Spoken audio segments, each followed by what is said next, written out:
places you can go, of all the things you can do, and you should come here. So there must be something that motivates you to join this group, right? Now, if you check Meetup, there are about 4,000 groups, all over the world. There are hundreds in Toronto. There's so many groups. Some group teach you meditation, some group talk about cooking, whatever. Now, you have chosen this group, and there must be a reason, right? And whatever maybe you want to learn something about yourself, about how to be more spiritual, or you may want to learn how to acquire more skills in helping people. You may want to learn to meet new people, but whatever that reason might be, I want to propose to you that the ultimate meaning, the ultimate motivation is the quest for meaning. Now, think for a while, okay? You ask you about what is the most important motivation for survival and for flourishing. What will be your answer? Anybody want to answer? Sure, I will. Well, it's been debated. Freud said that it was the will to pleasure that motivated human beings. Adler said that it was the will to power that actually most motivated human beings. And then it was finally Frankl in the third school who said that actually it's not the will to pleasure or the will to power that motivates human beings, but rather it's the will to meaning that fundamentally motivates us. So I guess I'd have to agree with Frankl, although it's taken me a while to go through the different schools of thought on that and compare them and contrast them, because each has their own unique strengths and weaknesses. But I guess the will to meaning motivates people. Now, maybe Louisa can help us. She graduated from Master in Applied Psychology. He learned a lot from Martin Seligman. What would be the view of positive psychology in terms of the most important motivation? Well, that's a big question. Well, what do you learn in that school? I mean, what do they In terms of what really motivates us as What people, kind of motivation? or what improves our well-being. What's the most important motivation for people? Well, I think that Marty would say a few things. I think he would definitely say meaning is definitely something that motivates people. Positive relationships, that we are motivated to be part of groups, part of families, part of teams, having best friends. But he would also say that we're motivated by happiness, that happiness as an end of itself is something that motivates us to, just want to live a good life. I think that's what Marty would say. Mm-hmm. Marty Seligman. Yes. Yeah. Yeah, I think he goes through the three. I think he says in his book on happiness, there's different routes to happiness. Like there's the hedonistic, pleasure-seeking route to happiness, and then there's the meaning route to happiness, and then there's the engagement mode of living in activity. So he just added two more to that, which is relationships and accomplishment. Oh, I see. Yeah, and so he's updated his model. Oh, interesting. I didn't know that. I'm proposing to you that the quest for meaning covers everything you need to be happy, healthy, and productive, and being a good citizen. Now, this is a big claim, right? So I'm saying that the motivation of quest for meaning is the ultimate motivation. It is the all-comprehensive, all-inclusive motivation. And it's something that people do not realize, because, how many people kill themselves for money? How many people dying for love? And how many people kill each other for power, right? And we all know that many of such people end up in jail or end up being miserable. So I'm proposing to you that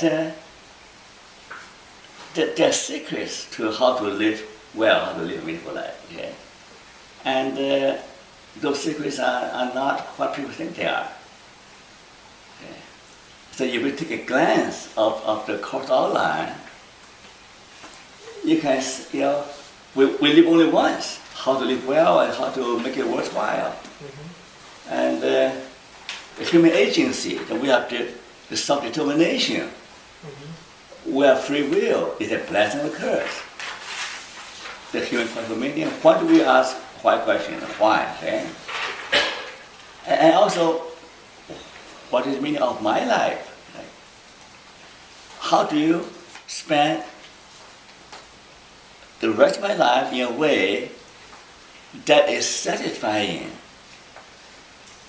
that is beneficial to other people, so that at the end of my life, I will not be full of regret. Right? Because life goes by quickly. So you only have one life, right? And don't mess it up, for God's sake. Don't ruin it, don't waste it. Don't mess it up, that's why you're here, right? Not learn how to live, but how to help other people to live. So that's why this is what this group is all about. Now a little bit history here. Why I went to BC to start a graduate program in counseling psychology at Trinity Western University. That's way back in 1994 or 5. But anyway, in 1996, I had a vision for a positive motivation, for positive evolution. That's before Martin Seligman came along. Okay? So I have this big idea about a positive revolution, to inject positive energy into people's life, into society, how to make that life better for all people. For people who are starving in Africa, or for all people. Okay? So what inspired me is with Frankel's work of logotherapy. Logotherapy basically is healing or therapy through meaning. That's what it is. And he does an experiment to prove his theory. And he proved his theory through his survival and flourishing in Nazi concentration camp. When many people were reduced to level of being animals, or reduced to live on death. They're just passively lying there, but their turn to go to the opera. And he discovered that the only people who survive and who flourish in a horrible situation are those who have the will to meaning.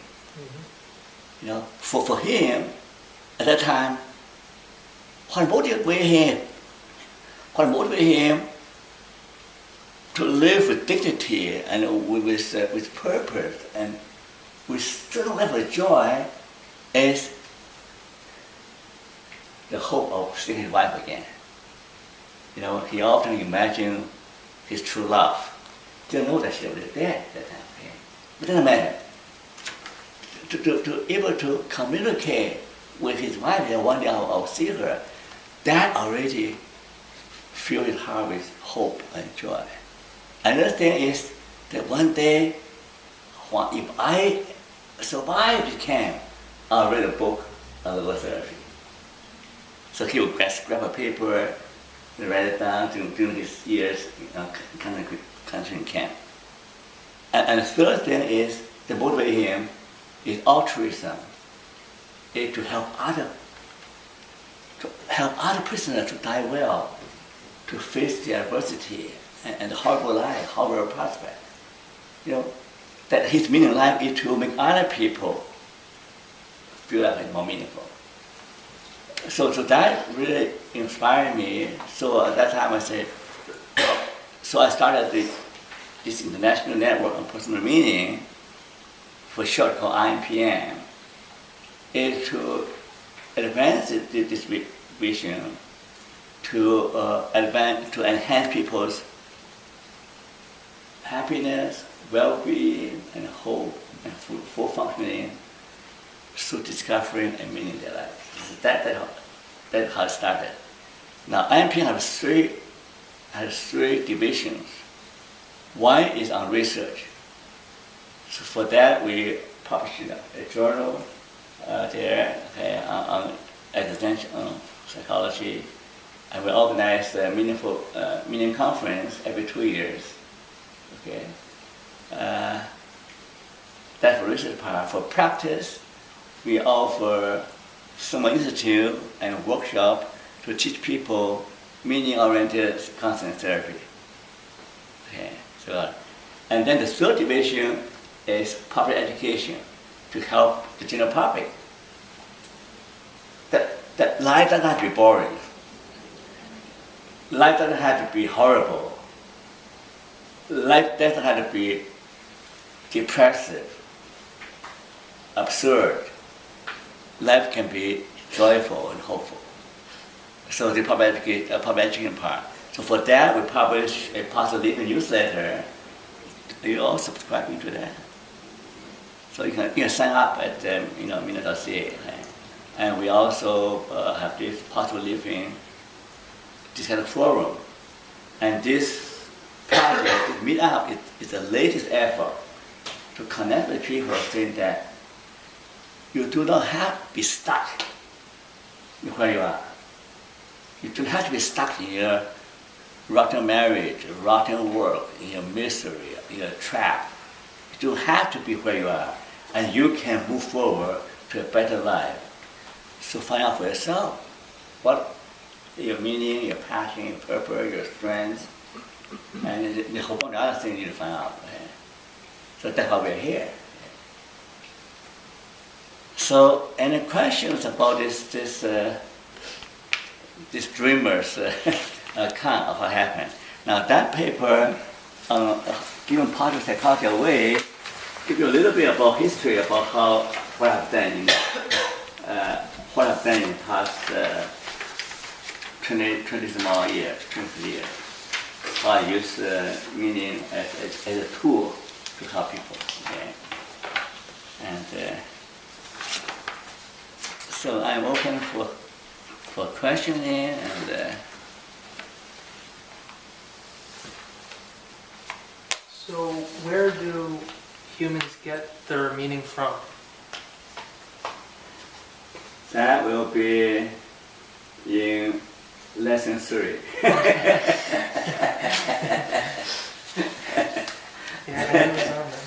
So I mean, everything that the common answer is that, well, nobody can dictate what meaning is. Correct. Everybody can discover their own meaning. Franco said that, okay? Said that we cannot dictate to people. Correct. But what is incorrect is that whatever people choose will be the right path. Because what you think is meaningful might end up destroying you. Yeah, exactly. Yeah. So there are objective criteria. There are objective criteria based on research and based on time-tested values that certain things are bad for you. I don't hesitate to tell people that you'll be the most miserable life. Not you, okay? That's okay. You'll be the most miserable person, Duncan, if only you live for yourself. Okay? I think Martin Seligman will agree with that, right? You'll be the most miserable person if everything about yourself. That's why in Martin Seligman's system, the PERMA, positive emotion, engagement, meaning, accomplishment, and relationship. Meaning is the center. Meaning, according to him, is devote your life to something bigger than yourself, right? So I'm saying that's important. That's the central to the meaning. But meaning involves more than that. Meaning always involves in other two as well. Okay? So if you don't know how to live for something bigger than yourself, then you'll be always frustrated. You never have enough. You never have enough. You never have enough love, enough money, enough power. Because you have to remove your eye away from yourself to other people, to God, to larger cause. That's the short answer. I mean, but we'll find out more about that. Okay? Another question. I think the meaning has a lot to do with the context that you are dealing with. Because, I mean, like you said about if you're looking for just meaning for yourself, you can't really exclude yourself from the society, because what's the best for you might be totally destructive to the society, because everybody just think of us as an individual, then they ended up crushing each other and still make each other miserable. And it's funny that Professor Wong mentioned Jesse, because I was probably 2 years older than Jesse when I first met Lillian and Professor Wong in Peterborough, right? Yeah. That was many years ago, and right now he's my son. So Well, third generation, your second generation, eh? yeah, that's right. So My student, my friend. yeah, that's why, I mean, for me, I've moved back and forth from China and stay here in Canada, right? And going through different society. I went to India, I went to different part of the world. And interesting enough that this is something that I've been searching for all my life, is that what is the meaning of my life? And also more interesting is that in different stage of my life, that meaning changed and evolved. And fortunately, okay, I've lived destructive life, I've lived constructive life, and fortunately, at least in the age of 40 something, that I started to realize that, hey, I begin to realize that this meaning of the life is actually a journey of searching. And that journey of searching is what brings me more fulfillment.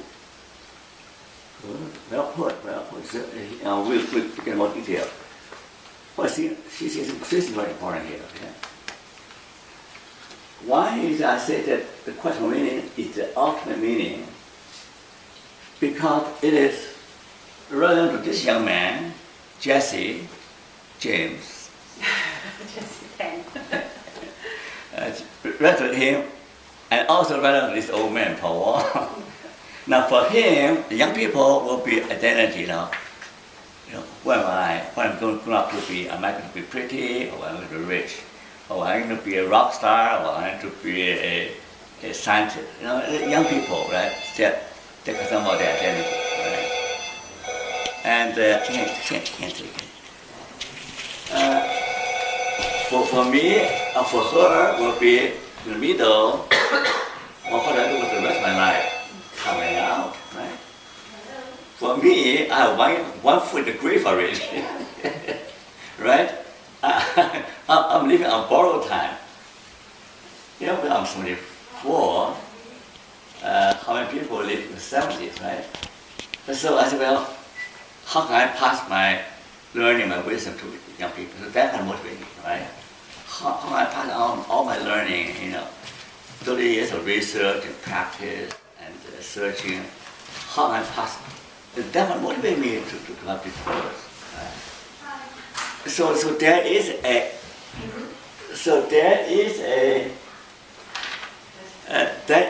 process and a journey. 那个椅子来，拿对椅子来啊，帮手。So ask Mandarin, okay? Ask Mandarin, Cantonese, Shanghainese, Shanghai.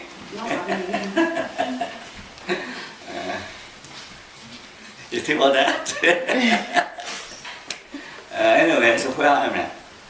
And also context is important.